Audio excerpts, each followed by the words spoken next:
Olá, meus irmãos e minhas irmãs da Diocese Meridional. Meus cumprimentos ao Reverendíssimo Bispo Humberto Maesteg, a quem agradeço o convite dessa meditação, ao clero dessa Diocese, na pessoa do Reverendíssimo Deão Gerren Rey e da Reverenda Lívia Conceição da Silva, coordenadora da Pastoral Afro, Abraço Negro. Meus cumprimentos também a toda a liderança leiga desta Diocese. E eu peço desculpas a vocês, caso tenha um áudio de fundo aí. Estamos em pleno São João, no Nordeste, mesmo com distanciamento social, nós ouvimos um forró que toca nas casas, né? Cai uma chuvinha aqui agora também. E peço licença a vocês para poder ler a meditação que escrevi, né, para esse nosso momento. Queridas irmãs e queridos irmãos, a festa litúrgica que hoje celebramos, os textos bíblicos que nos são oferecidos, são muito preciosos para refletirmos o tema que nos foi proposto. Trindade, comunidade perfeita, ajuda-nos a superar o racismo e toda ideologia de ódio. Eles nos permitem focarmos em duas áreas importantes para superarmos o racismo. A primeira, a antropologia teológica, isto é, a forma como compreendemos a pessoa humana a partir da nossa fé. E a segunda, a missiologia, quer dizer, a forma como entendemos a missão na nossa igreja. A leitura do Gênesis e o Salmo 8 falam para nós de uma compreensão da pessoa humana.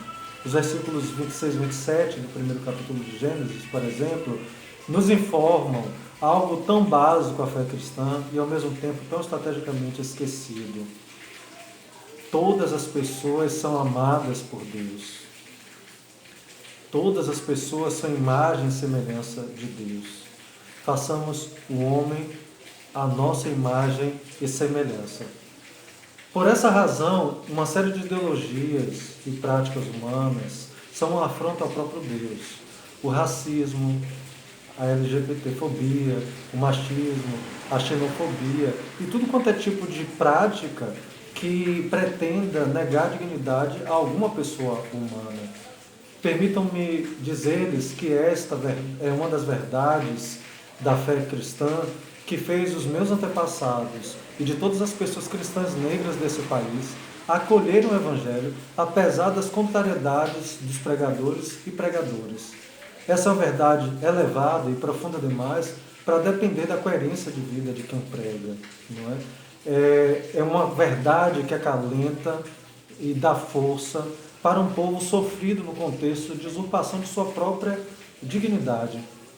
No Salmo 8, encontramos de maneira poética a mesma afirmação da dignidade da pessoa humana. O salmista vai dizer para a gente, né? Quem é o homem para dele assim te lembrares, não é? O fizeste um pouco abaixo dos anjos, e de glória e honra o coroastes. Não é? O salmista entende a grandeza da pessoa humana, traduzindo-a de maneira muito bela. Não é? Tanto o Gênesis quanto o Salmo receberam uma interpretação de supremacia pró-dominação, seja do homem, sexo masculino, em relação à mulher, no caso do Gênesis, seja do ser humano, né, da pessoa humana, sobre a criação, no caso do Gênesis e do Salmo. Por isso, permitam-me fazer um parênteses sobre os versículos 26 e 27 do primeiro capítulo do Gênesis. É necessário atentarmos que a construção textual do versículo 27 é como que uma explicação, um detalhamento, uma ênfase. Abre aspas. E Deus criou o homem à sua imagem e semelhança. A imagem de Deus, Ele o criou. E os criou, homem e mulher. Quer dizer, o homem e a mulher são imagem e semelhança de Deus. Não só o homem, não só a mulher. Esta é conhecida como a primeira narração genesíaca, quer dizer, do Gênesis, da criação do gênero humano.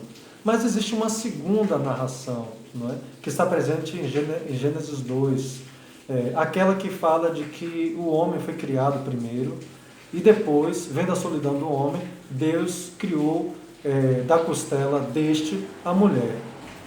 E durante séculos e séculos e séculos, preferimos esta narrativa a segunda narrativa, a aberta dominação masculina, que é a narração do capítulo 1, que restringe o patriarcado, porque Deus os criou, homem e mulher, à sua imagem e semelhança. Em segundo, desde muito entendemos Gênesis 1, 26, que ele domine os peixes do mar, as aves do céu, os animais domésticos, todas as feras e todos os répteis que rastejam sobre a terra. E também o versículo 6 do Salmo 8, Deste-lhe domínio sobre todas as tuas obras e tudo a ele submeteste. Entendemos tanto um quanto o outro como uma carta branca para dominarmos e submetermos todas as realidades cristãs. O que deu à história dessa interpretação bíblica um espírito colonialista. Mas já entendemos que não pode ser essa interpretação, porque toda a criação é um bem a ser cuidado, ser cultivado, para que haja harmonia entre o que retiramos da criação e o que contribuímos para a sua manutenção. Em políticas públicas chamamos isso de sustentabilidade. Em termos religiosos, damos a isso o nome de ecoespiritualidade, porque também é espiritualidade a maneira como nós nos relacionamos com todas as coisas, com toda a criação. É preciso lembrar que a quinta marca da missão anglicana nos conclama a, abre aspas, lutar para salvaguardar a integridade da criação, sustentar e renovar a vida na Terra. Fecho aqui esse parênteses. Desejo me deter agora na outra área mencionada por mim, que é a missiologia. O texto de Mateus 28, 16, 20, que escutamos, é conhecido como a grande comissão de Jesus aos seus discípulos e discípulas, o grande mandato missionário. Se nós estamos reunidos e reunidas neste domingo, ainda que virtualmente, é em consequência deste mandamento. Se Lucien Leake Solving e James Watson Morris saíram dos Estados Unidos e realizaram o primeiro culto anglicano nestas terras há 130 anos, foi em decorrência deste mandato missionário. A grande questão, meus irmãos e minhas irmãs, é que os cristãos e cristãs que nos antecederam em diversas partes do mundo abraçaram este mandato missionário de Jesus, entrelaçando com projetos civilizatórios colonialistas, nos quais pouco importava as condições de vida daqueles e daquelas aos quais era anunciado o Evangelho. E pior ainda, nos quais muitas vezes houve cooperação na destruição da dignidade das pessoas a quem o Evangelho era anunciado. Por isso, amadas irmãs e amados irmãos, infelizmente, é preciso dizer que no Brasil, tanto católicos quanto protestantes, incluindo-nos, receberam o Evangelho assentado em bases escravocratas, que silenciaram os cristãos e as cristãs diante da situação de abandono social dos negros e negras recém-libertos, ou que permitiram mentalidades e episódios racistas tivessem vez e lugar em nossas igrejas. Isso não anula os méritos dos pioneiros e pioneiras da nossa amada igreja, como tampouco retira o sentido do que alegremente celebramos neste ano, que são os 130 anos da IAB. Isso, na verdade, traz para a gente, essas luzes e sombras, a responsabilidade de nos integrarmos na luta antirracista.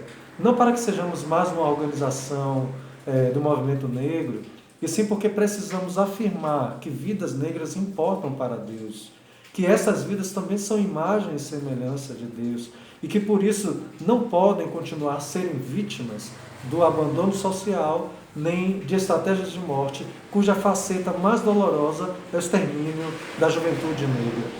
Nosso primaz, o bispo Naldal Gomes, no culto de Pentecostes e dos 130 anos da IAB, fez referência ao apelo "Não consigo respirar", feito por George Floyd, o afro-americano morto após 9 minutos de estrangulamento numa ação policial.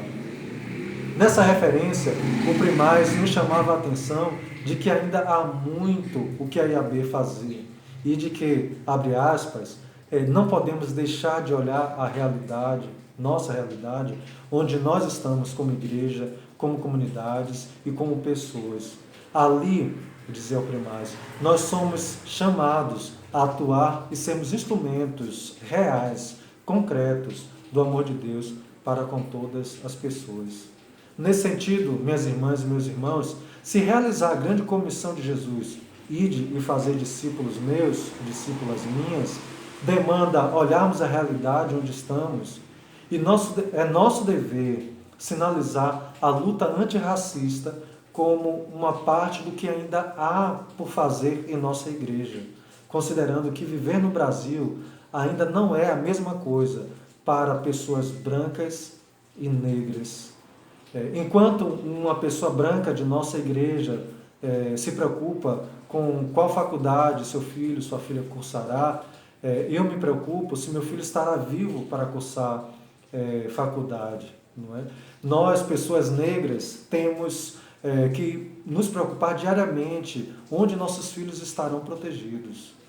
Na escola, como se a menina Maria Eduarda foi morta na quadra esportiva de sua escola. Em casa, como se o garoto João Pedro foi morto por um tiro de fuzil em seu lar. No emprego de sua mãe, como se o garoto Miguel foi morto por negligência no emprego da própria mãe.